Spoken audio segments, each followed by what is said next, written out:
Come on, get up. Wake your ass up, man. It's time for chest. It's time for a freaking chest day. I'm excited. I kind of didn't take my own advice. So, typically when I'm talking about somebody who's, you know, working, going to school, whatever, I pretty much recommend not to just lay down after you finish your day, right? Usually what I pretty much say is right after you get home from work or school, whatever, just fucking take your pre and go hit the gym, right? Sure, you might be feeling a little tired, but the last thing you want to do is put yourself in a situation where you lay down, you take a 3 hour nap, and then maybe if you had plans later in the night or something, or whatever, your gym might close early, then you're just fucked and you're gonna miss the lift. So when I got home from work today, I just fucking laid down on the couch for an hour instead of just getting up straight to the gym. But an hour, not too bad. Now I'm feeling pretty good. Maybe that little bit of rest will give me a couple extra reps. So going to like if I've been circulating gyms, right? I've been going between like the Y, a Planet Fitness, and then more of a hardcore gym, Metro, which I'm going to now. And it pretty much just depends on the lift, right? Like, and also the time. Pretty much if I'm doing back or arms, right? I'll just go to the Y because all I need to do is some cable stuff and have access to some dumbbells, and that gym has a pretty good, or not even pretty good. It just has a hammer strength plate loaded row, which I really like. So, perfectly set up for chest, or what am I saying? For back, right? And then arms, of course, is just cables and dumbbells. There's a dip machine too. I almost fucking hit those deer if I was flying through here. Uh, but yeah, it's perfectly equipped for me to get a sick ass arm day, or a good back lift as well. Legs, I'll kind of bounce around, because all I really need for legs is a leg extension and a leg curl. Right, that's perfect for me, at least right now since I'm not squatting. But chest, you know, the heavy shit that well, pretty much the only heavy pressing you can do is dumbbell, barbell, Swift machine, or like a machine press. Now, the only gym nearby me that has a good hammer strength incline press is this one, which I'm going to today. And I like it so much that I'll just drive 30 minutes here just for chest, rather than 10 minutes and do just the lift of the Y with the Smith machine, or just the incline barbell. But it kind of depends too, because sometimes like I'll sort of go in and out of phases with chest, right, for my heavy pressing. Like if you've been watching these for a while, back when I was at school at the other gym, like probably the gym that I've done the most videos in, right? I was always doing incline dumbbell. That was just a staple. But now I've been kind of leaning towards, more incline barbell or incline Smith, right? It's whatever. They're all good, but whatever feels good to you at the time, you may as well just sort of stack your chips on it, right? Like if you just don't get a good feeling, or you can't really get a good contraction when you're doing incline barbell, then just stick to dumbbell or Smith machine, or a chest press, right? As long whatever movement you do where you can load a lot of weight, right, and feel a lot of fatigue on the chest, I say just do that. There's nothing special about any of them, right? All you're doing is loading your chest in this movement path. So whatever feels best to you, that's what you got to do. I'm not sure what I'll start with today. I kind of have Smith machine on my mind. I'll have to see. I guess you'll find out in 5 seconds. So let's just get in there.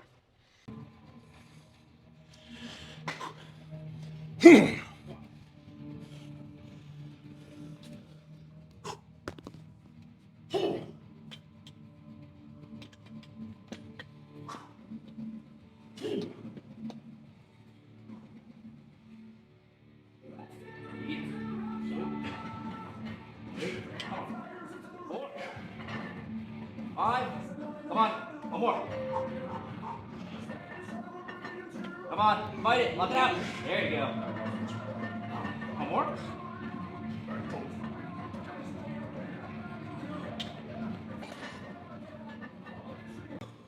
Honestly, I was kind of expecting that to hurt my shoulder a little more. I guess not. Sweet. So, I mean, 4 plates, yeah, that's kind of pushing my limit for a real set. 365 is probably my bread and butter for, you know, a real 8 to 12 reps. I didn't show the warm-up. All it was like me sitting on the cable doing some tricep push downs, and then, you know, benching a few reps of the plate, a few of the 2 plates, a few of 3 plates. I mean, the whole point of the warm-up isn't to get yourself tired. It's just to get exposed to the weight, right? Like, you want to get ready for your top set, but you don't want to be tired before you actually get there. That's my logic, at least.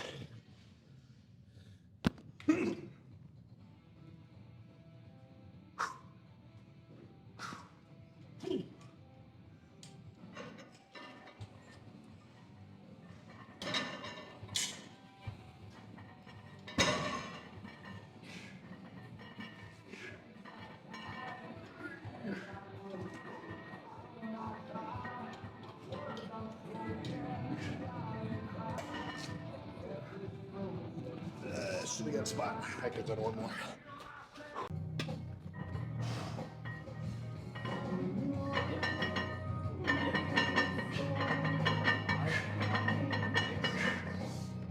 Come on. 7.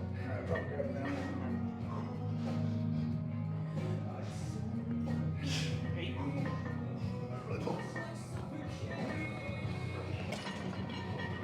Okay, so notice that I'm not going up in weight every set, right? I'm going down in weight. I'm getting weaker as these sets progress, right? For me, I mean, that just logically makes sense, right? I would want my first set to be the one where I can load the most weight.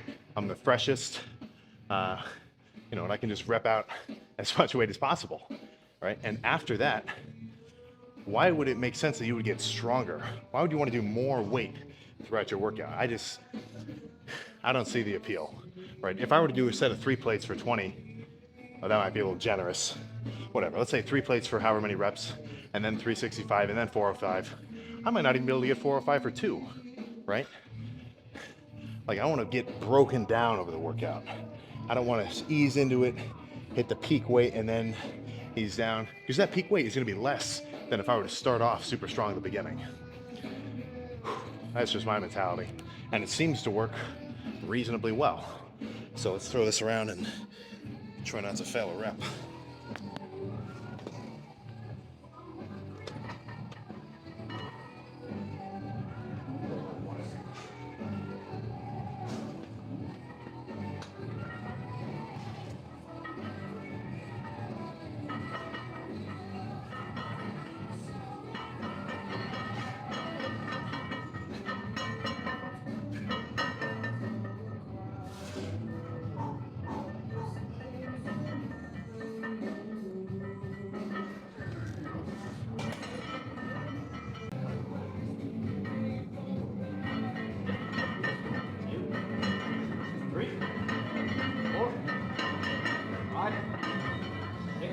Come on.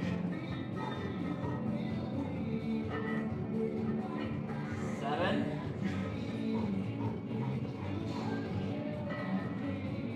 Come on, 8.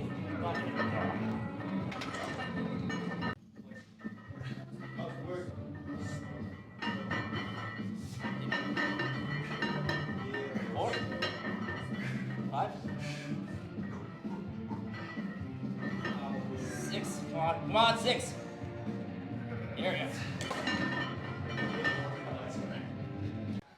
That barbell bench felt fucking good as heck. Honestly, I expected it to sort of feel like shit in the warm-up sets, because you guys were right. You may as well be a fucking physical therapist. I tweaked my AC joint right in here. But does it really matter, right? Does it fucking matter what joint I tweaked, right? My approach to tweaking something is still gonna be the same, right? Like, knowing the fact that it's my AC joint or my rotator cuff, whatever, right? As long as it's not totally like fucked to the point where I have to go to the hospital or something, then, pretty much just don't do anything that hurts it for a while and wait for it to fucking heal up. Maybe do some rotator cuff PT or whatever. That's pretty much my go-to remedy for any shoulder injury. But it feels good right now, so I don't mind going heavy. So 3 plates is about what I can handle on this machine after those sets. So let's just throw it around.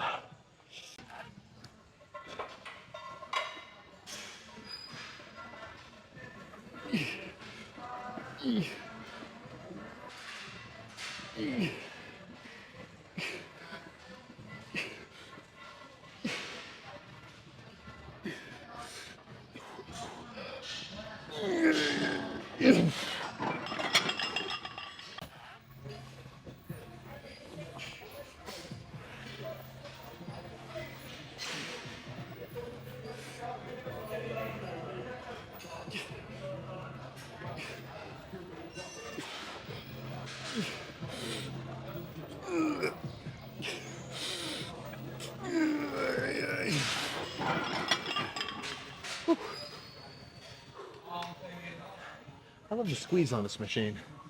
Like, sure, I can go really heavy on the incline barbell, but with this chest press, something about getting to the top, I just feel like I'm flexing the fuck out of my upper chest.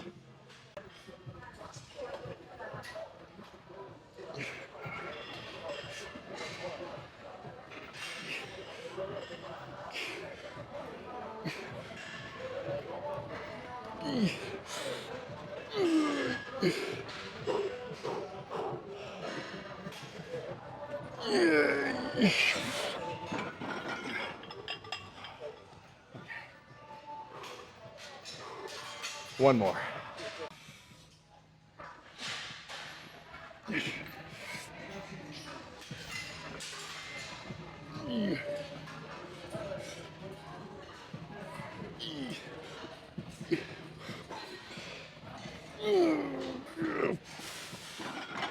Okay.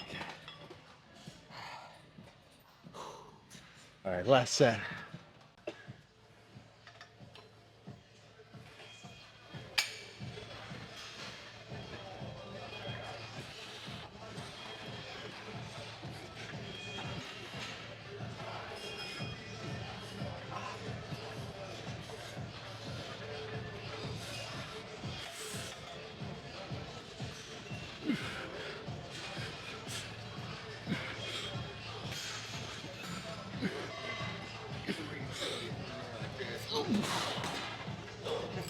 All right, that's enough. Okay. Nobody showers in here. This isn't weird to record right here. This is actually a few minutes post peak pump. When I got to that last set of chest press, something was rumbling inside me, if you know what I mean. Nature was calling. And the last thing I want to do is have to go to the bathroom mid workout. Even towards the end, I just hate it. It just throws a total fucking spark into my gears. Right. So when I was doing that set of flies, I was just itching to be done and run in here. But should still be pretty pumped. Let's check it out.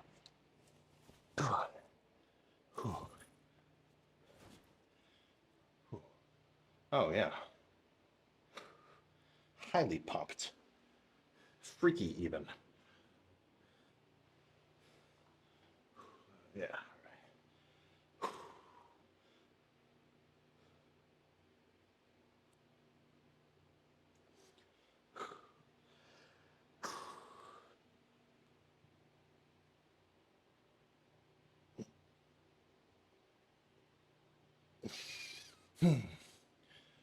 Oh. Not a ton of poses for chest. You got your side chest. I guess you got your lat spread too.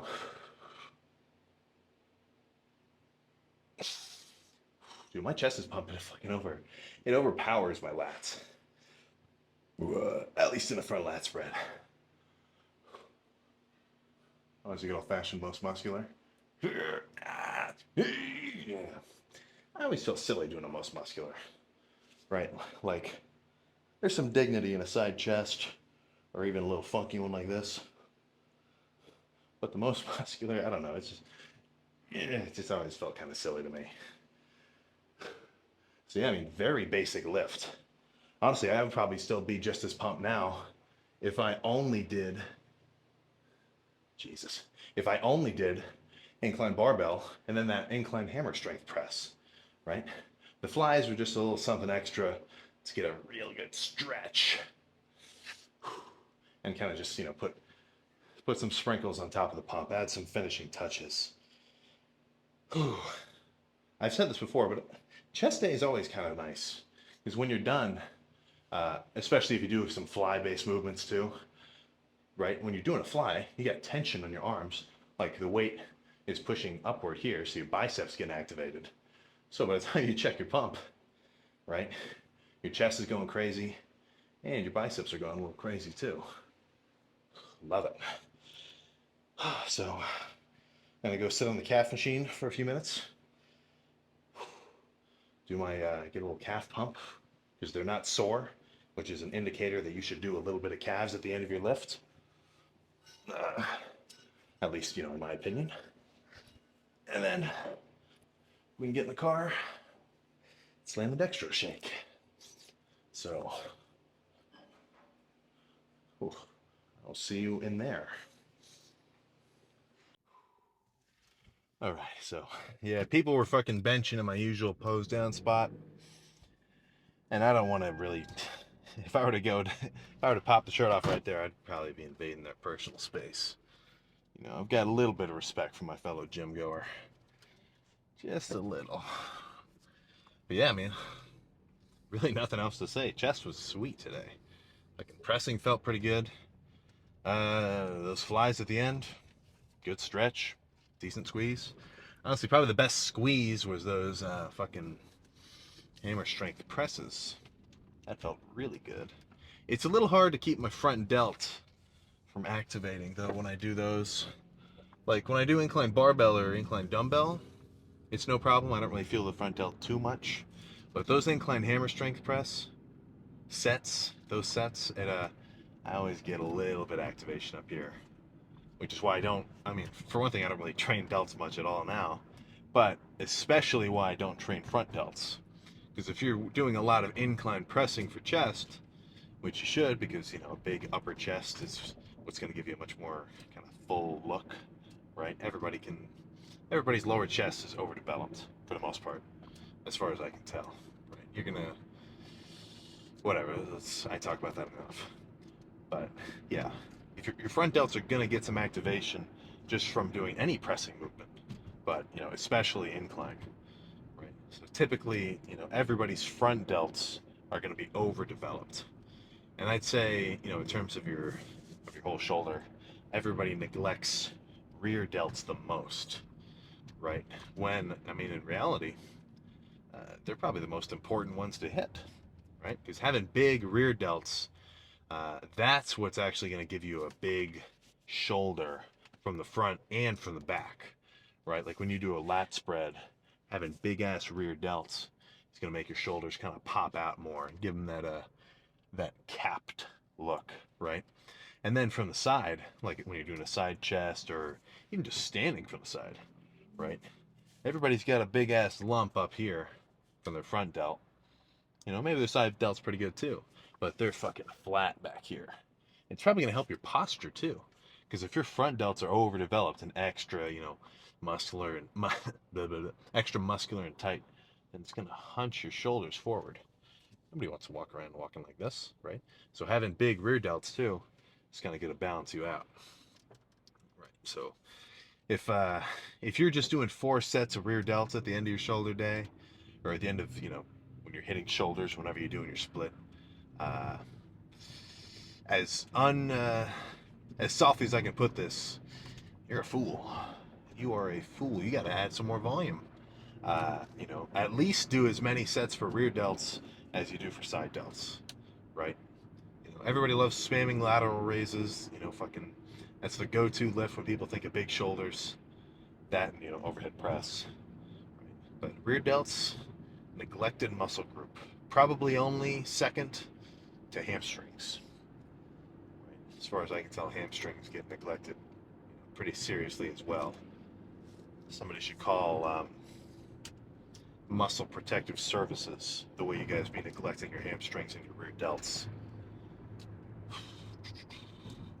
Didn't forget dextro shake.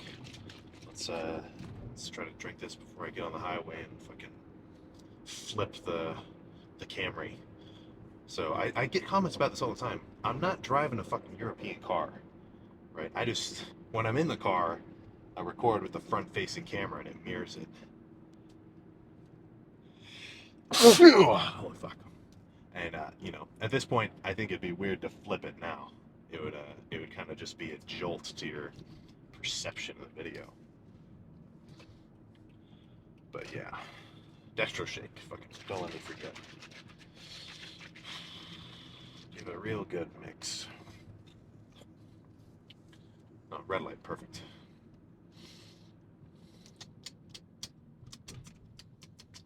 I need to get a lot of sleep tonight. I did not get a ton of sleep last night. Who knows? Maybe I could have gotten 8 reps with a 405 if I would have gone to sleep at a better hour. We'll never know.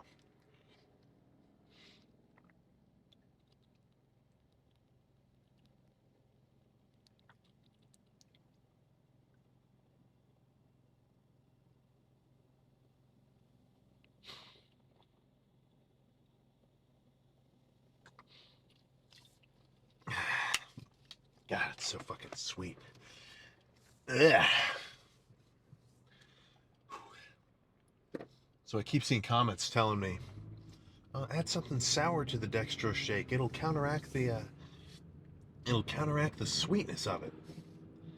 It'll make it more palatable. Oh, this guy should have fucking gone the other lane. What? What the fuck am I supposed to add to the dextro shake? It's got protein powder in it too. That would just be a fucking monstrosity. It's drinkable. Damn, I'm hitting it. Oh, yeah, that was yellow. We're good. So what else is there to discuss?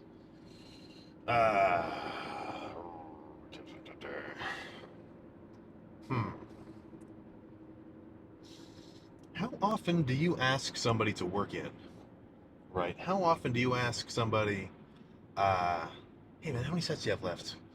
Can I work in? Can I, like, are you still kind of shy in the gym? Are you oh crap. Are you taking a shy approach to your workouts, right? The last thing you want to do is, like, let's say everything's fucking packed, right? The machines, let's say I was about to go in and do chest, and fucking every incline bench was taken. There's 2 of them. Smith machine taken. Incline hammer strength taken. All the dumbbell benches taken, right? The anxious lifter, he might just sit back and say, "Oh, I guess I'll wait for one to open up. I'll wait for one." Yeah, but the more ballsy lifter, he'll just ask, "Hey man, can I work in?" Because that's a normal thing to say, right? I can definitely imagine how it could be a little bit tricky to go up to somebody, especially somebody maybe bigger than you, and ask them to work in and shit.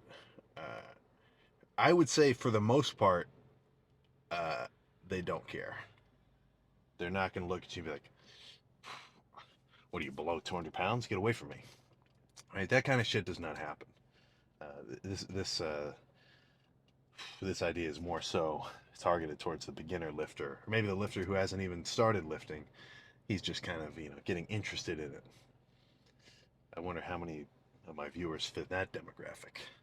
But yeah, I mean, nobody really gives a fuck. Like if you're I always talk about trying new shit, right? Like putting the belt around the leg extension to lock yourself in, or let me think of some other weird shit I do. I don't know, just trying new shit, trying new exercises that you haven't done before, or maybe trying to use a machine in a way that it wasn't necessarily intended, just to see how it feels, right? Like, I can't really think of a good example. I'm sure you've seen girls do like glute bridges on the leg extension. You ever see that? I mean, shit, if it works, it works, right? But if you're afraid of looking silly in the gym, or if you're worried what other people are thinking about you, then it's going to be kind of hard for you to gain experience, right? If at the forefront of your mind you're not thinking, okay, I want to see how this feels. I want to try something out. I want to I want to start doing this movement, even though maybe I'm not that strong on it, right? That should be your first thoughts, right? If the first thoughts in your mind are, oh crap, oh they're gonna judge me for doing so and so and this, and unless you're doing something legitimately stupid, which hopefully you should maybe know not to do, right? Like, I don't know, I can't even think of anything. But, unless you really think that you're doing something outlandish, nobody cares, right? There is for the most part, there's minimal judgment in the gym that I've ever seen. And I've gone through the whole process of starting off as a 160 pounder, wearing stringers, whatever, up to where I'm at now. I'm going to update the weight at the end of the bulk, just to give you a little something to look forward to. But yeah, for the most part, as long as you're going hard, nobody cares. Don't worry about what anybody else is thinking of you. That's really just the point I'm trying to get across right now. I don't. I can't even really think of a way to describe how you should get over that, because I've never really had that. Like, I didn't mind fucking doing a bunch of weird shit in the gym or trying new stuff that I've seen on YouTube videos or whatever. Even when I was smaller, right? I really just didn't care what anybody else thought. But if you do, I don't know, man. Just try to figure out a way to come out of your shell. That wasn't my most articulate speech, but whatever. Yeah, I really don't have anything else to talk about right now. So back, actually, no. I'm going to change it up a little bit. I think arms tomorrow, possibly shoulders. I do shoulders every so often, just to make sure all my gears are turning right. But if you've got a muscle that's legitimately overdeveloped, or like slightly ahead of the rest of your physique, then it might be in your best interest just to lay off of it. So for me, my shoulders, especially in like a back double bi shot, they're like rounder than my arms. I feel like a pretty good ratio is when your arms are like just as round as your shoulders, if not maybe a tiny bit more. So I'm going to try to direct most of my potential shoulder growth into my arms by chilling out on shoulders. But maybe I'll throw them in tomorrow, maybe I won't. You'll have to wait and see. So I'm going to go home, shower off, eat something. Oh, actually, I got a lot of food to eat. And then once I've got it all down, I'm going to bed. Cardio in the morning. I know you're not doing it. At this point, I'm not your dad. I'm just trying to tell you what's best for you, Hopefully you start listening. But yeah, fuck it. Something tomorrow. Actually, I really don't know what I'm gonna hit. I'm changing up the split just a little. So you'll see it. You'll figure it out then. I will see you next time.